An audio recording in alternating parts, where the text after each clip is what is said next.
I have this hooked up to air, but of course, what would you have this hooked up to? Oxygen. Oxygen, okay? We just had something happen where the vent like bled out a lot of tank. It was just a disaster, so I'm trying to conserve oxygen, okay? So step one says set flow to 6 liters per minute, okay?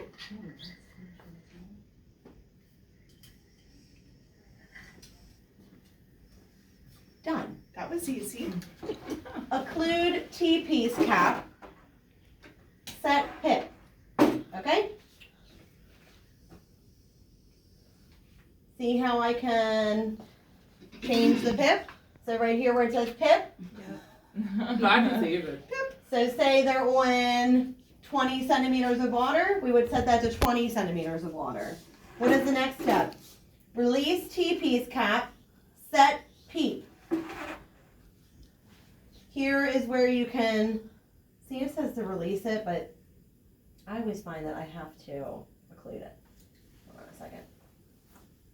So right here, back here, is the peep valve. So you have to like twist it.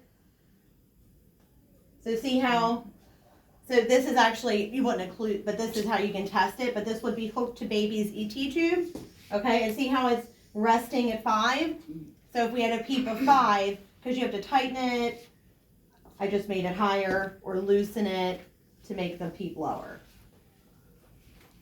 And then you just, there's like a hole, right? So every time you want to give a breath, so say this is attached to baby, then you just,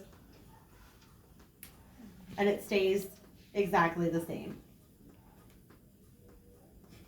It does sound like me. Okay? When you're done, you turn off the flow. And you can play around with this. You really can't, I mean, it's pretty durable, but that's essentially, it's the NeoPip, what you're gonna see mostly, you know, out there. And they're built into warmers. Yeah. Like Okay. the Yep. I can't